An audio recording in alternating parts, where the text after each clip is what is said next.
Welcome, everybody, to episode 95 of Deep Space Pride, a gay Star Trek podcast. This week, we are going to talk about the season premiere of Star Trek Lower Decks, and we've got a bunch of news to catch up on. So thanks for joining us.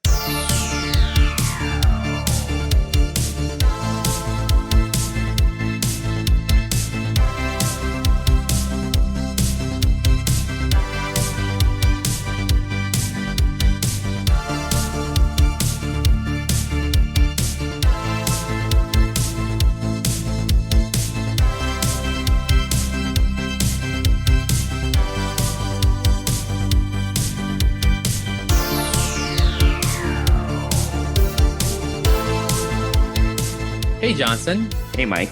How are you? I am good. How are you? I can't believe it's our 95th episode. I know, right? That's crazy. We are closing in on 100. Yes. Which is exciting. Absolutely. It's crazy. I can't believe it's in that many episodes. That's that's a lot. Yes, it is. Yeah. A lot of Star Trek to be talking about. A lot of Star Trek. A lot off topic. A lot of this shit, just recording with you, editing, writing show notes. Wow. It's approaching 100. That's nuts. Yeah. Have you made any inroads on trying to find our special guest for episode 100? I have not, no. Yes. Got it. No. Got it. Yes. So we've got about a month and a half to go. Yeah. Yes. So yes, I better get on that. Better start reaching out to those publicists. Yes. So 95. That's a lot of time spent with you. It is. It is. Wait, how many episodes did Enterprise have? Oh, that's a good 22 times 4. Was it 22? Wasn't it like they were doing 25 episodes? Maybe. But wasn't the first season shorter? Wasn't the first season like 18? Was it? I know the Voyager first season was very short. But I think that was due to the writer's strike. Oh, possibly. But I'm betting that they did not do 95 episodes of Enterprise. They definitely didn't reach 100. I'm absolutely positive. Yeah. But I would stake my life. So we that. have gone on longer than Star Trek Enterprise. Yes, that was the point. I'm trying to pull up Memory Alpha. I know. I was trying to help you, give you the time you needed. Literally, my computer is not being helpful. I'm pretty confident. These are the voyages. 97. Oh, we're not there yet. Almost. Wow. 97. Okay. Is it 97, 98, or is it 96, 97? It was only 1 hour. Oh, right. It was not a two-parter. No, it was not. Oh, wow. They were like, this shit is over. Unfortunately, and that's when it was getting good with Manny Koto and these smaller arcs, and we were leaning towards the Federation being formed. I'm glad I remember the name of the episode. It took me like 2 seconds. I was like, what was the name of the episode? See, this is why I keep you around. You have a good memory for things like that. It would have taken me like minutes, and I probably would have used the internet. Minutes. Probably would have used the internet in order to access that information. So yes. Whereas you pull this stuff right off the top of your head most times. It's just random. And it's very selective. It's not everything. So but it is, I still come in handy. It is pretty significant for Legacy Trek. I don't know if you could do the same for like if we talked about Discovery season 1 or even Picard season 1. Vulcan Hello, Battle of the Binary Stars. Okay. The Picard season 1. What was that one? See? It was some weird. It was like poetic. Yes. Like poetic shit. Yes. I don't remember. And then we had Lower Decks, and I probably in the last couple of weeks, I actually rewatched the opener of Prodigy. Because remember I told you I was in the Philippines? Remembrance. Oh, bullshit. Bullshit. Remembrance and then Maps and Legends. Oh, yes. See, now you're... Bullshit, whatever. No, it is. Like these titles are sometimes Maps just and Legends ridiculous. is cool. No, you're thinking it's not like No, Discovery has some of that BS too. Oh It's yes, like, Magic that makes. Bolting Ambition. I'm like, what the fuck Oh is yeah, that that was nonsense? a Giorgio episode. Yeah, And then Magic that makes the Mattis. Magic to make them saying this man go mad. Yeah, something like that. So Whatever. And then when they break up the Latin, I'm like, yes, it's all over. yeah, which they have. So, but getting back to what I was saying is I rewatched the opening, which I cannot even remember the name of now, of Prodigy, because remember I was telling you that I saw the first half of I saw part one while I was in the Philippines, and then it cut off, and I was like, there were like no credits. There were no credits, and right as Zero enters the bridge of the Protostar. So I rewatched that like last week or whatever. But it's a good season. Good show. Yeah, you know what? Dal still gets on my nerves, especially in the first 3 or 4 episodes. But you know what else gets on my nerves too is I've been rewatching Game of Thrones, the first season. Mm-hmm. And, I remember watching it first time around. Well, all right. So it took me a lot of tries to get into it. So I probably watched the first episode. Well, you're not into fantasy as much. Not as much, but it takes a while. Yeah. Because Lord of the Rings, I would get right into. Like Game of Thrones, I had no basis for. But like if 10 years ago Lord of the Rings came out, like the series that's launching in a couple of days, then I would have jumped right on that because I grew up reading The Hobbit and The Lord of the Rings. So well before the movies were even, out there, that I watched the Lord of the Rings and The Hobbit cartoons and, that sort of thing. So, but anyway, getting back to what I was talking about, which I have no idea what I was talking about now. I have no idea what you're talking about. Getting into things. Oh, things that annoy me. Right. So Game of Thrones. I remember watching it the first time through, and I really felt badly for Ned Stark, right? Mm-hmm. And now I'm watching it. I've just finished episode 7 of the first season, and I'm like, you are such an idiot. Like, he's dumb. He doesn't know how to play the Game of Thrones. That was the whole thing. I know. But I guess I had thought of him more highly in my first watch of it, and now I'm like, you're although he's like too naive. Yes, although that's being traitorred by Little Finger. Oh my God, come on. Is by Finger. He was fingered. I mean, no. So yes, that that whole. So I just watched the whole like scene where he got thought he was going to take everybody down and take charge because he's the regent, as Robert wanted him to be, and then he got screwed. Right. So anyway, all that to say is that characters that may not have annoyed me on the first go annoy me now because they're stupid. But Dal is still annoying. He's annoying. Yes, he's very annoying. But we do. As I think I was listening to this with this interview with the showrunner. And they were like, yeah, we did too good a job making him annoying. Yeah. It's true. I would really totally agree with that. Yeah, it's almost... And obviously he needs to go on this journey. I get it. But it's like they made him too annoying. Yeah, they kind of... Yeah. It's hard to watch. Yeah, it is hard to watch. I mean, yes.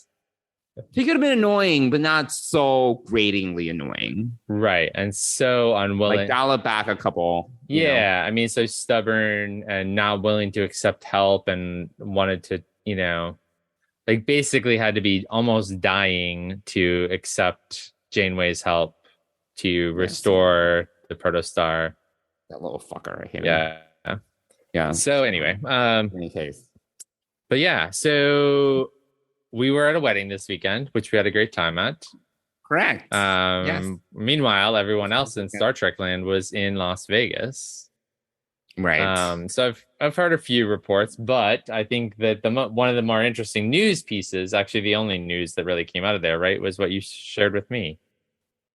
The Denise Crosby news. Right. Yes. Yes. I suspected that she was going to come back, but she specifically said that she was going to come back as Tasha Yar in some shape or form, which I did not expect. I expected her to come back as Sela. So we'll have to see how that pans out. I do not know what they're going to do. Is it as a mirror universe thing? I mean, she's older. Are they going to de-age her? I don't know. Right. No, that's all. They haven't done that good a job of de-aging, so I don't really want to see the end results if that is the case. But they've gotten better. It's been progressively getting better. I wouldn't say it's like horrible, but they had season 2. They got better. Yeah. I mean, de-aging is always tricky. It's always tricky. Absolutely. But I do have to say Disney and Lucasfilm has done it better if I had to compare the two. Oh, absolutely. No, that's actually what I was thinking of, is how they de-aged Luke.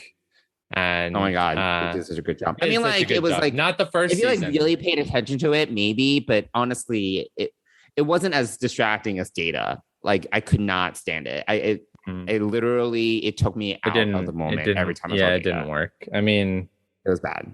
Well, at the part of the problem with Data, I think too, is that at least in memory for me, like Data, I mean, Brent Spiner was much thinner back in those days. Sure. And I think that's the distinction for me, is like his head is somewhat bigger. Like, sure. So I mean, he's already unnatural looking, like the character. Right. You have all this makeup and he has this like shiny skin and he already looks weird. And then you try to de-age a character to make him look weird. I don't know. It did not work. No, but you're right. Lucasfilm does it much better. I mean, even from the end of season 2 of Mandalorian to the season of Boba Fett. Right? Yeah, Luke. With Luke. Luke and Boba Fett. There's a marked improvement. Yes. So they, and in fact, I think they hired someone who. I think it's funny too, like with Rogue One, when they de-aged Leia at the very end. It was like, oh, she looks a little weird. Yes, but they also did that with Tarkin in the same movie, right? Yes, that looked. Yeah, he looked better. They both looked weird. Yes, they both looked weird. But by the time they got to Boba Fett, and you had that whole episode with Luke, it was much improved. Yes, absolutely. And I think, they hired someone who had done a video online and done an amazingly better job than what they did. Yeah, Paramount to do that. It's, again, it's the things that go on at CBS/Paramount are. There's so much talent out there. That's the thing. Like, there's a lot of talent out there. Literally, they can just go on YouTube and find someone's work and be like, hey, can you do this for us as a test? And literally hire this person. Yeah, exactly. They have the money. I mean, Star Wars didn't need, Lucasfilm didn't need to do that. The guy did it without asking. And then they approached him after the fact because he did such an amazing job. But, sorry, I'm eating ice. Makes sense. Yeah. So, so Tasha Yar is coming back. I mean, so, for me, Tasha Yar was my first Star Trek crush. Right. So I'm excited to see what they do with that. But also in Star Trek news, which you shared with me, I think while we were in Boston, you texted me this. Star Trek 4 loses its director. Right. What's the director's name? The WandaVision director? Oh, gosh. I don't either. It doesn't matter. I mean, it doesn't matter. He's not going to work on. He's not going to work on. He's not going to work on Star Trek 4. So that's now directorless. It's just Matt Shackman. Oh, okay. But he's going to work on a Marvel film, Fantastic Four. Right. He's going to work on Fantastic Four. So, which has more of a hope of seeing the light of day than honestly Star Trek 4. So yes, let's be honest. And will probably make a lot more money than Star Trek 4. Potentially. Yeah. So, I mean, Marvel movies make hundreds of millions of dollars. And then, yes. So, yeah. Well, now that's dead in the water. The cast, at least based upon the latest reports, still hasn't heard anything. So it's like, whatever. It's seriously, the Paramount PR engine just needs to be rewired. Well, they just wanted to have something to say at a stakeholders meeting. It was of no true substance. It was dumb. Right. Yeah. So anyway. Alas. Well, Mike, I know you also want to talk a little bit about some other multimedia that is coming out, right? Yeah. So, well, since we were talking about Prodigy, there are two books coming out in January for Prodigy. Did that game come out, Supernova? So one of them is actually the book about the game or related to the game called Supernova, I believe. And then there's another book coming out. They're both middle grade books, like 160 pages, you know. I feel it's a little soon for a video game. I'll be honest. There's only been 10 episodes. It's not like, oh, we've built this rich mythology with all these characters. It's been years and years to tap into, and this story can fit into this time frame. It's like, okay, there's been 10 episodes. I mean, as long as they're not diverting resources from doing the show to, it's just like I feel it's a little soon, but fine. Yeah. Yeah, so that's coming out next month. Actually, sorry, let's start with tomorrow. We're recording this on Tuesday, but Wednesday's New Comic Book Day. Star Trek Stargazer #1 is coming out, and it's a set between seasons 2 and 3, and it's about Picard and Seven's kind of rejoining Starfleet and what that means. So let me read you the quick synopsis since I have it here. Embark on a never-before-seen journey set between seasons 2 and 3 of Paramount Plus hit series Star Trek Picard. After a tantalizing offer to return among the stars arises, Captain Jean-Luc Picard takes to the bridge of the USS Stargazer. But when trouble rears its head on a once peaceful pre-warp planet from his past, Picard enlists the help of an old friend, and that old friend is Commander 7, or I don't know, I guess she'll go by Commander 7, right? Guess so. It doesn't exactly roll off the tongue, but yeah. So neither does Commander Annika. I don't know. Hansen, Commander Hansen, right? Oh, Hansen, yes. So Commander Hansen. Yeah. So that's coming out tomorrow. So I'm interested in reading that. Are they both going to make it? Are they going to survive? I mean, obviously, right? It's just sometimes the stakes on some of those tie-ins. I'm like, okay. Right. But this is actually also written by Mike Johnson, who's a longtime Star Trek comics writer, and Kristen Beyer. Right. Exactly. Yeah. So, this really Kristen Beyer has her stamp all over Picard. So, and Mike Johnson is for better or for worse. For better or for worse. Yes, we won't get into that tonight.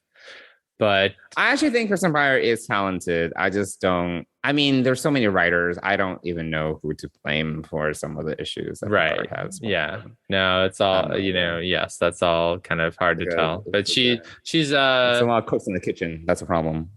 That might be the problem. I don't know. Too many cooks in the kitchen. Maybe. I have no idea. Maybe. So it's a 3-issue limited series run, which is what they did as a prequel to Picard 3 years ago. Right. So interestingly enough. So that's coming out. And then next month, and sometime mid next month, I think, comes the next Star Trek Picard novel, which I am trying to find which tab I had that in, but Second Self by Una McCormick. Yes. So, and that comes out on the 13th of September. So I'm looking forward to that. I will definitely pick up for sure, because it's coming out in audio, a book, and it's being read by January Lavoie. I do like Robert Petikoff's readings, but I don't know these people. They're narrators. So that's some multimedia stuff coming out. I also think the Prodigy game is coming out at the same time as the books, or the books are coming out at the same time as the game is, which is early. You just need to make a mobile game with Murph, and they'll make like millions. Seriously. Yeah, absolutely. Every kid at Mission Chicago we saw, they wanted Murph. That's my advice. Yes. Just make an easy mobile game with Murph. Yep. Like, you don't need these console games. Like, kids don't even own consoles anymore. Like, I don't know what they're doing. Like, I'll be honest, like, this is me as a gamer. Yes. Kids are on the phones and their tablets. They're not buying an Xbox. They're not even buying a Switch. Like, if you want to reach as many kids as possible, just make a mobile game. Yeah. With Murph. And all you gotta do. Yeah. I mean, you literally could sell it for 99 cents and you'd probably make $1 million overnight. Yeah. So yeah. But I think that's most of the news. Nothing else really stands out from Las Vegas. I didn't hear any rumblings. I've heard some people. Did you hear good reviews? And what's the Empire again? The what? The teller. Oh gosh, I do not even care. Do not even bring that up because I don't care. It's so dumb. Yes. I cannot. The Krell. Krell. Yes, the Krell. Thank you. Yes. No. So I did hear some reports about there being really long lines for signings, and in fact, in several occasions, the talent had to go before they could finish the line, and so people were kind of turned away, and they had paid for tickets. So I don't know if they were eventually refunded or if they was another time added or whatever, but it was definitely complained about a lot. So really long lines. I mean, it was the most. I don't know the whole space, but from the people on the network said they had a good time, but there were some issues like that happening. Well, so apparently it was very popular. Yeah. So so yeah, and next year's con has already been dated, and I guess they're back at the Horseshoe. Is that what it's called now? Yeah, Bally's is now the Horseshoe or whatever. So it's the first weekend in August. Wait, is the Bally or the Rio? Sorry, no, I'm confusing. Where were they this year? Perhaps the Bally. I don't know. I don't know. Yeah, I don't know. I don't know them, yes. So I have no idea. Yeah, I don't know. The Rio. I guess the Rio was where it used to be. So now the Rio is going to be the Horseshoe. Yes. And this year was the Bally. Yes. I guess. I think. Perhaps. All of those things are. Are we going? I don't know. That's a year from now, and it's 11 months, and long time to be dead. Yes, I mean I just booked my next vacation, which is a birthday getaway with Dennis in November to the Dominican Republic. Mm-hmm. So, I have not thought much of beyond that. So, yeah. Anyway, shall we talk about the season premiere of Lower Decks? Lower Deck. Yes. Lower Decks. We're finally here. We're finally here at the Lower Decks season 3 premiere. Right. First stage separation complete. Let's bring what I like to call the Warp Core online. Sorry, Mr. Cochran. What are you doing? Wow. Would you look at that beautiful blue marble? It's working! It's kind of working! All right, inputting dry dock coordinates. Prepare to make history. Here we go. What are you doing?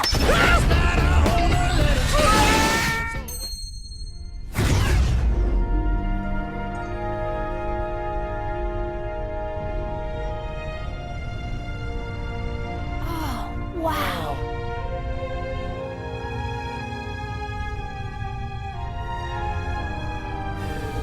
Thanks for riding with me, explorers. Please exit on the right and take all your belongings with you. So, I mean, like we've talked about in previous episodes, I had seen this a while ago, but I've watched it multiple times. And now I just watched it like 5 or 6 hours ago again in preparation for this. So how many times have you watched it? At this point, 4 or 5. Oh my God. So yeah, I mean, sometimes in the background, sometimes not paying too close of attention.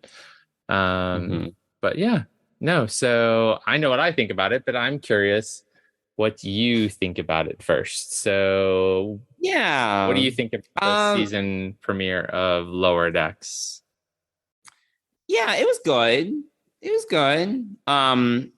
I think that, and I don't know if what you said influenced me and if I would have thought different watching it. I don't think so. I mean, it was good. And it is what it is. It's true to itself. But at the same time, it's also, we've seen it before. It's nothing particularly new, I would say. And I think the thing that bothered me the most, but it's also the MO of the show, your dog is a distraction, by the way. Your dog is a distraction. Just keep talking. I am trying to put him to bed. Okay. Well, here we are. Yeah, I think for me, I didn't really like the resolution of the Captain Freeman drama. It was kind of, I'll be honest, I actually thought it was kind of disappointing, but it is also the DNA of the show in terms of how they resolved it. But I feel it was like all this hubbub, and then it was like, oh well, we resolved it while you weren't looking, basically. And I don't know how I feel about that. Like, it's very season 1, and I feel season 2 got us a little bit closer to the doings and the comings and goings of the bridge crew and the lower deck, building the relationship between the lower deckers and the bridge officers. Right. So I feel like we got more into the business of the bridge officers, and some of the stronger episodes from season 2 were actually those where we saw them interact more and do more stuff together. Yeah. So I feel this is almost like a throwback to season 1. And yes, it is the MO of the show, but I also was just like, it's all right. And then the whole thing with the Phoenix, I enjoyed it, but it was almost too much. I feel it was like too much. I don't know, and I don't want to just sound like I'm complaining because it's done well and it is what it is, but I don't know if it's almost like too self-referential to the point where it's like, I get it. Like, I don't know. It's not a bad show. It's not a bad episode. I don't know, but I just kind of like, when they went to the Phoenix site, in Bozeman, I was like, all right, like, fine, we're here. And then you have the First Contact music playing, and I was like, I get it. I understand. I mean, it's such a great movie, First Contact, and it is. No, First Contact's amazing. So I feel like it was a homage to that, and actually that whole sequence was sort of almost my favorite part of the episode was that piece of it. Certainly the music is just so amazing. Including, the song that which is it? Yes, Severin Cochran's CD or whatever. I don't know. His zip drive. I don't know. It is. Yes, his zip drive. Exactly. Yeah, we have smaller technology now than that. But yeah, we basically have isolinear chips. Like, if you think about it, yeah, we do. That's true. So yeah, that was definitely my favorite part, seeing and hearing Zefram Cochrane.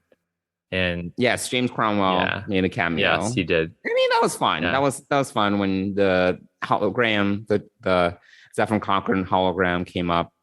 Yeah, and the other piece of it that really made me laugh was just him, like, it's so Disney ride. You get the like, oh, I'm just fixing this. It's sort of like on the Droids ride at at Epcot, at Hollywood Studios, and it's all of them. They're all like that. They talk to you and say, oh, I'm just finishing repairs on the ship.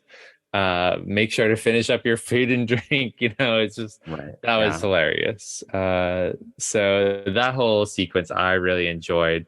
Yeah, I'm sort of with you, and the fact that the so in season 2, I think they invested more in the bridge crew and the command staff, and making the relationships between the lower deckers and the bridge crew, the command staff, more substantial, and sort of less of like the lower decks Next Generation episode where you have no clue what's going on, which is essentially what this whole show is built upon, is you don't know what's going on above you. And so they really sort of played into that for this episode. And I do agree it's sort of a throwback to the first season, but it also, while I was disappointed that we didn't get to see more of a resolution or more excitement around like Mariner going to save her mom and all of this stuff. It totally made sense after the fact that, of course, none of that is in the purview of these 4 ensigns. And it's just not part of what's important to this show. So it's just so it's more about their journey than necessarily what they accomplish.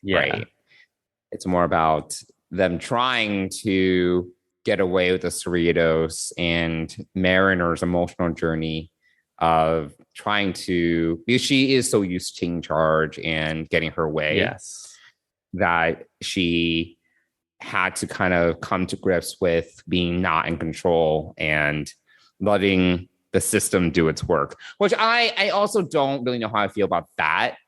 I mean, it's like, trust the system. And I was like, I mean, we're all kind of Mariner at this point in life where, none of us really trust the system because the system is not. Even the Starfleet system, I'm like, it's failed us before, people. But I did watch the Ready Room for this episode, and Mike McMahon said that you've seen enough procedurals in Star Trek that you kind of know what's kind of going on there, and that's and the way that they were talking about it is that, of course, the A story is not the focus of Lower Decks, so it's the B story or the C story. So it's so that was a good reminder. It does pay a lot of homage to Next Generation, but it also is the flip of Next Generation, where the B story is actually the A story and the A story is actually the B story or the C story even. So we don't really get to see that part of the story, but I think we got so invested in how the relationships were being built that when Captain Freeman was taken away unjustly, we all felt how Mariner felt, and we wanted Mariner to kind of resolve it.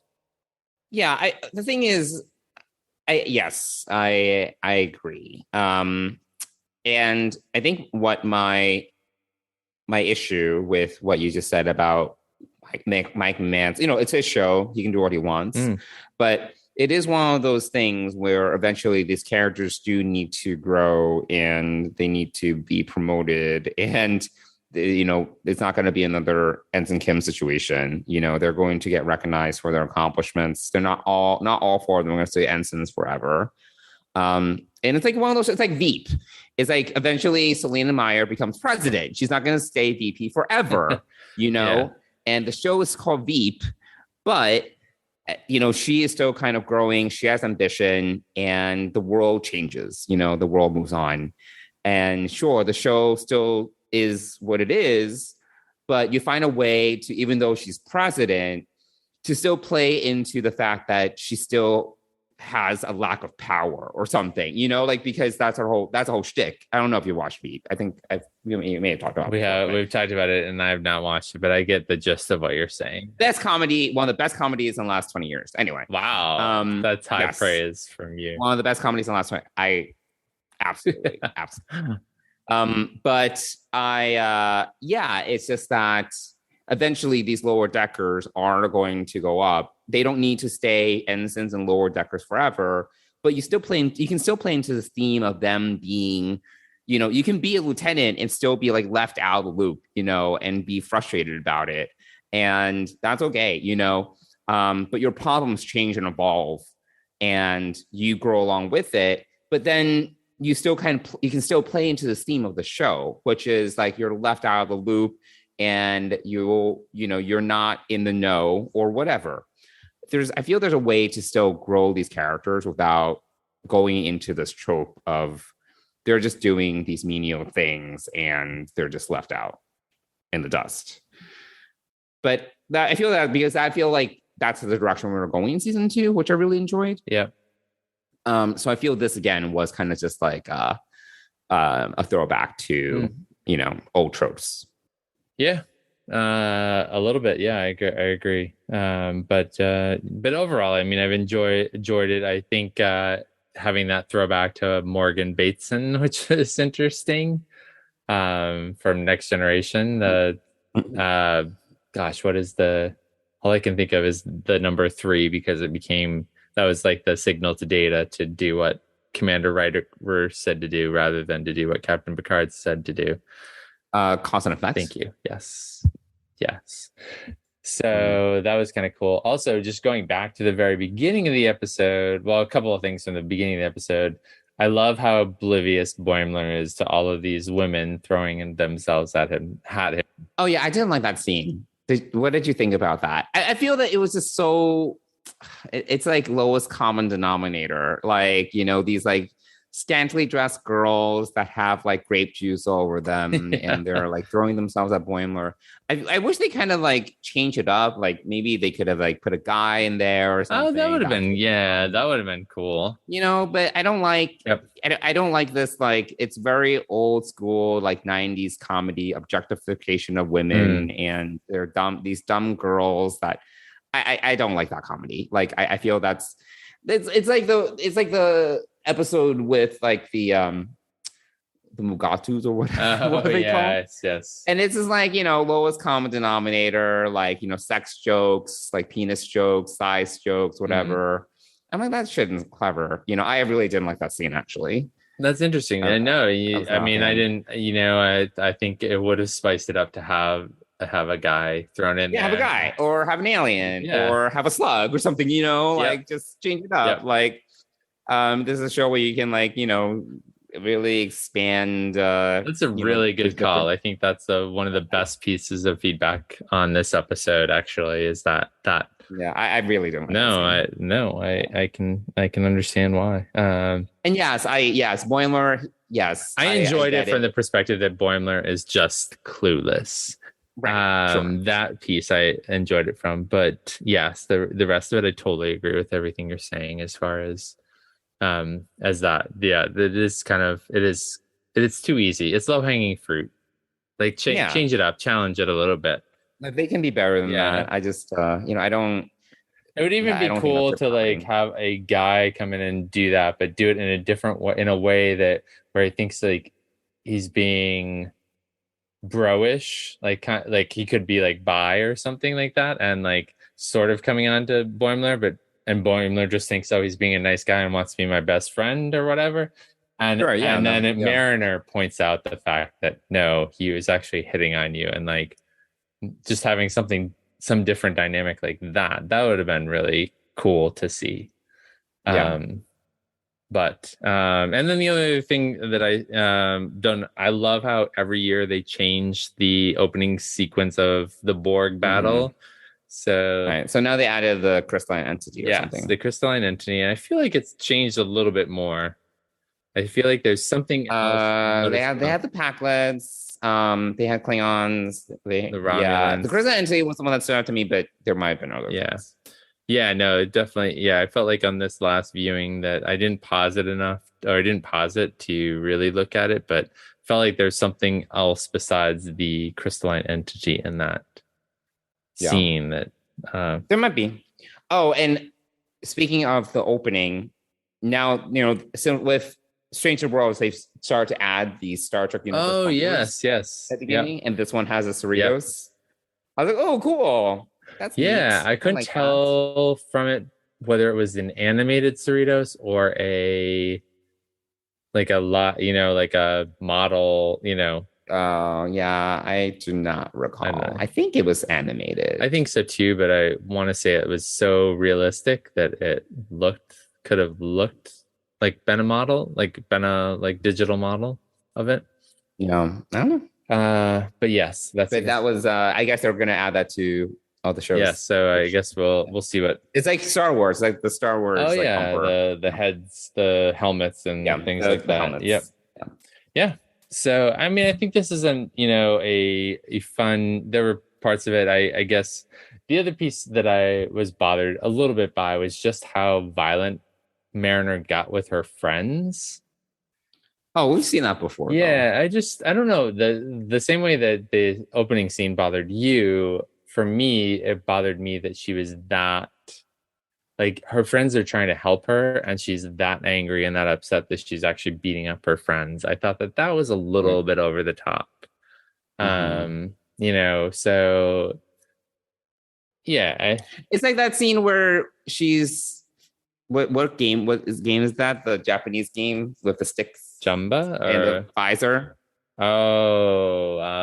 Yes, the one that Will Riker played with his dad. Yes. In season 1 or 2, I don't even remember. Season 2, and then that she played against both. And she and Rutherford. She really beats them up. Yes. Like she impales Rutherford's hand or something like that. It's like ridiculous. I mean, she's also impaled Boimler's in the premiere. She did that to his leg with a batla. So when she was drunk, was kind of an accident. They were both screaming. Yes, but she was also drunk off Romulan ale. But anyway, yes. So I just thought it went a little bit too far for her to beat the crap out of her best friends who were trying to honestly help her. Yeah. Like, had they worked together, they could have potentially stolen the Cerritos together, like, instead she had to do it on her own. And I think that, she didn't want to get them into trouble. Right. That was the whole point. Yes. But yeah, I mean, they even told her we don't care. Like, so at some point, I don't know. It just, that bothered me. That was part of, Sure. No, sure. Okay. Well, we haven't talked much about Rutherford and Tendi. I mean, they played more of a perfunctory role in this episode. They did. They were at Cisco's. They were. A nice callback. Nice animated recreation of that restaurant. And the Federation News Network was airing everywhere. Yes. FNN. Yeah. Yes. There were a lot of little cool little things in it for sure. That I had for the. Yeah, I didn't look at the ticker, but apparently there are a number of Easter eggs in the ticker.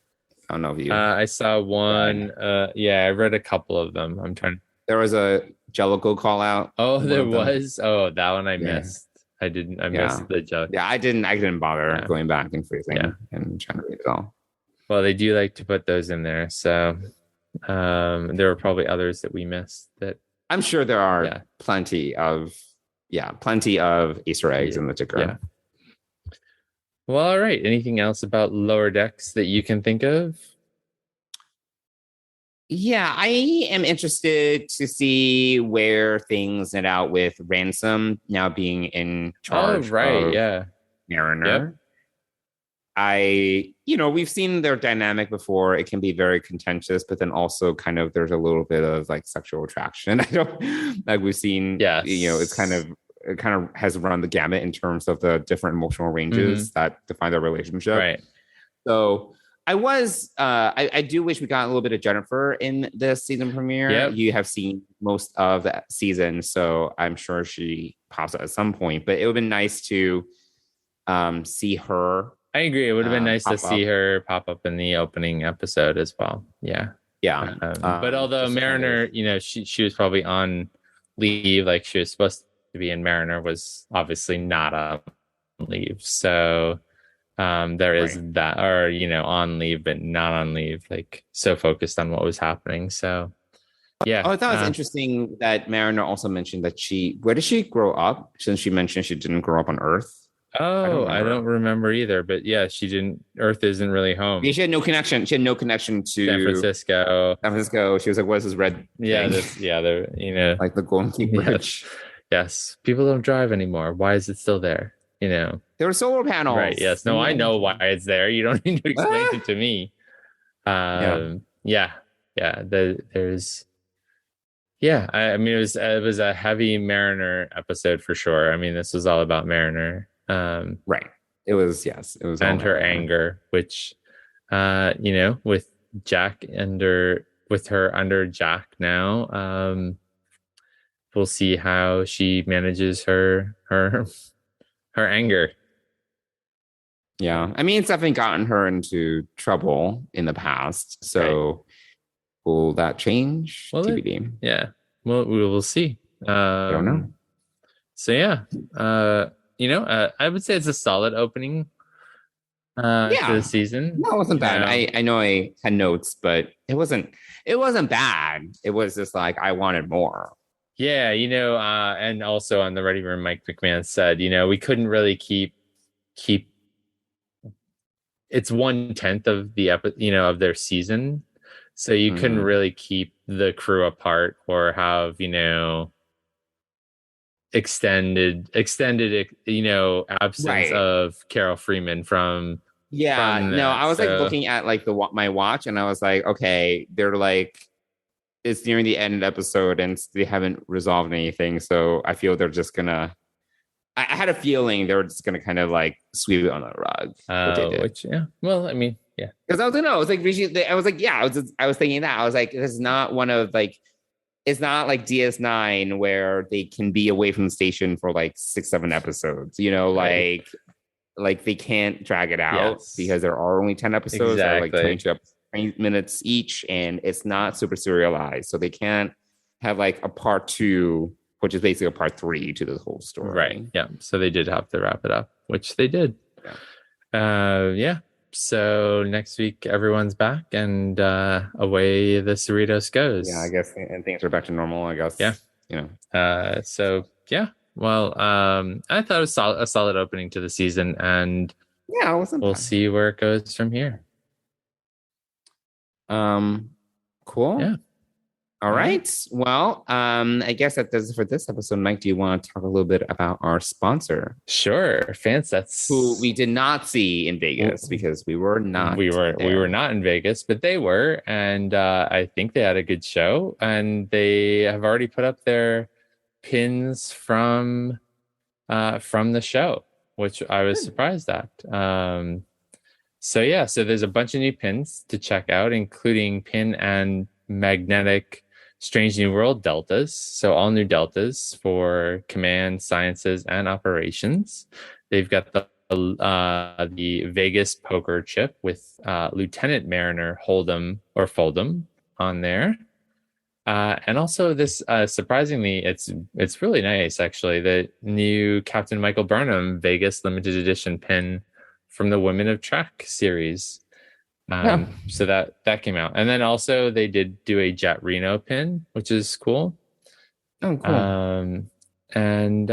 So a ton of new pins, as well as the deltas for Prodigy, which is also a nice different delta. I just really like it. So a ton of great new releases. And I think I mentioned it last week, they've also got their final approval for the original Delta from Next Generation. So season 1, season 2, the circular one that we all remember from the beginning of Next Generation, which was really cool. Right. So that should be coming out soon. So keep an eye on Fansets through social media is usually the best place to find out about new releases. I follow them, and that's where I find out all the up and coming pins. So head on over to fansets.com. If you put a bunch of pins in your cart, including the Strange New Worlds Memorial pin set, which is also amazing as well. If you spend more than $30, you're going to get free shipping in the US. And if you use the code TrekGeeks, all one word, you are going to get 10% off your order. And we want to thank Fansets for being the exclusive sponsor of Deep Space Pride and the Trek Geeks Podcast Network. Thanks, Fansets. All right. Well, we would love to hear from you when it comes to your thoughts on Lower Decks Season 3, Episode 1. So if you want to reach us on social media, you can DM us on Twitter and Instagram at Deep Space Pride, or you can email us at deepspacepride@gmail.com. And one of us will try to get back to you. Yes, we will. So. Oh, and if you like this episode, we would love to get a 4 or 5 star review from you on your podcast platform of choice. So yes, leave us a review. Tell us what you think, and get us up in those algorithms. And also, since we are heading towards 100, and we would love to have a special guest related to Star Trek. I just do like a call out to be a guest on our show. If you happen to know Wilson Cruz offhand, as a personal friend, you could introduce us, or Anthony Rapp, or both. I mean, it'd be great to have both. That'd be awesome. We'll take it. Yeah. We would love to have them on the show. So, especially on episode 100. So, yeah, why not?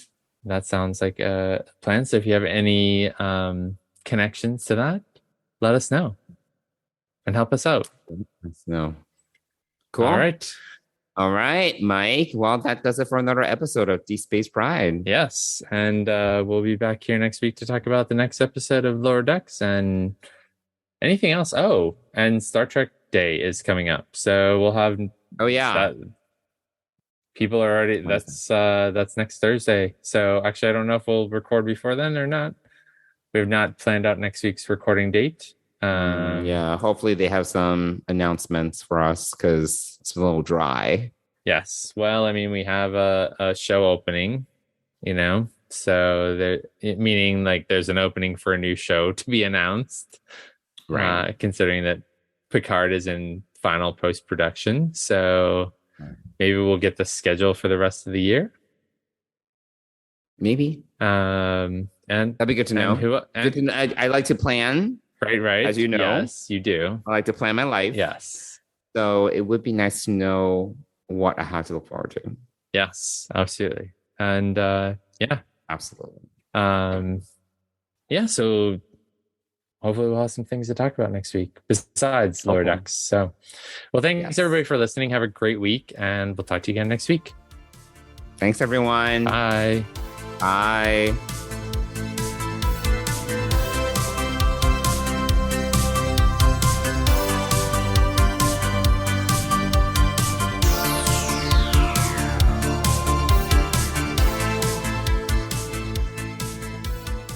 Deep Space Pride is a production of Coconut Media Works. Executive producers Bill Smith and Dan Davidson. For more great Star Trek discussion, discover the other shows of the Trek Geeks Podcast Network at trekgeeks.com or find us in Apple Podcasts, Spotify, or your favorite podcast app.